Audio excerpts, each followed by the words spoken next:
ఈరోజు కనిపించింది, అంతకుముందు కనిపించిన దెబ్బలు ఎన్నో. ఉదాహరణకి నేను మొన్న కొట్టేసాయని చూడటానికి ఎయిర్పోర్ట్లో దిగ్గానే ఒక కుర్రోడు, ఒక యువకుడు వచ్చి నా దగ్గరికి ఇంత పేపర్స్ విసిరేశాడు. అన్న చూడన్నా, విసిరేస్తే దాని లోపల చూస్తే ఎఫ్ఐఆర్ ఉంది. అన్న నేను ఎఫ్ఐఆర్ దేనికంటే లేదన్నా, రేషన్ రాలేదని చెప్పి నేను వెళ్ళి సెక్రటేరియట్లోనూ విలేజ్ వాలంటీర్స్ను అడిగితే వాళ్ళందరూ వచ్చి నా ఇల్లు కాల్ చేశారు నా రాత్రి. నేను ఏం చేయాలో తెలియక చూస్తే ఎఫ్ఐఆర్లో ఉంది, అందరి పేర్లు ఉన్నాయి. ఆ రోజున ఎస్పీ దగ్గర కూడా పోతే కొట్టేసాయని చూడడానికి ఎస్పీ గారి ఆఫీస్కి వెళ్తే ఆయన మాట్లాడుతాను, మీకు అన్నీ ఎలా తెలుస్తాయండి విషయాలు ఎవరు చెప్తారంటే, నాకు జనం చెప్తారండి.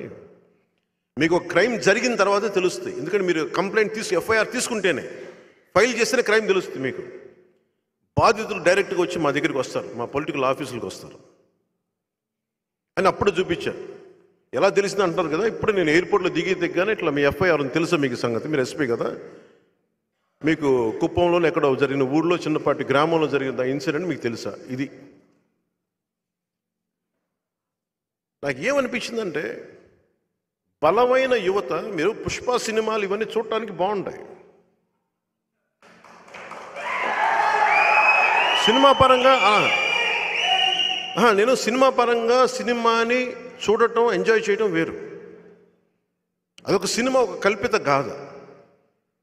కానీ నిజ జీవితంలో ఎర్రచందనం కొట్టేవాళ్ళు మన భుజాల మీదకి ఎలా ఎక్కించుకుంటాం.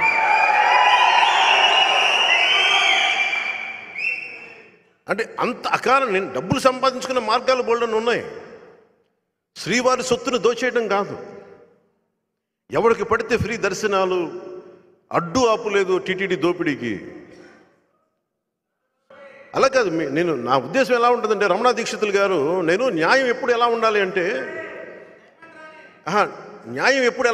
అంటే, తప్పైనా ఒప్పైనా ఒకేలా మాట్లాడు. ఆ రోజు ఆ పింక్ డైమండ్ పోయిందని నా చేత కూడా రమణ దీక్షితులు గారు ఫోన్ చేస్తే నేను కూడా ఖండించాను ఆ రోజున. అదే రమణ దీక్షితులు గారు మళ్ళీ వైసీపీ రాగానే ఒక మాట మాట్లాడాలి పింక్ డైమండ్ గురించి. నా సమస్య రాయలసీమలో ఇదే సమస్య. ఒక అన్యాయం జరిగితే పార్టీలు మారినా మీరు ఎదిరించి నిలబడకపోతే మనల్ని ఎవరు బాగు చేయలేరు. నాలాంటి వాళ్ళు ఒక 10 లక్షల మంది వచ్చినా మనల్ని మనం హెల్ప్ చేసుకోకపోతే ఎవడు బాగు చేయలేడు.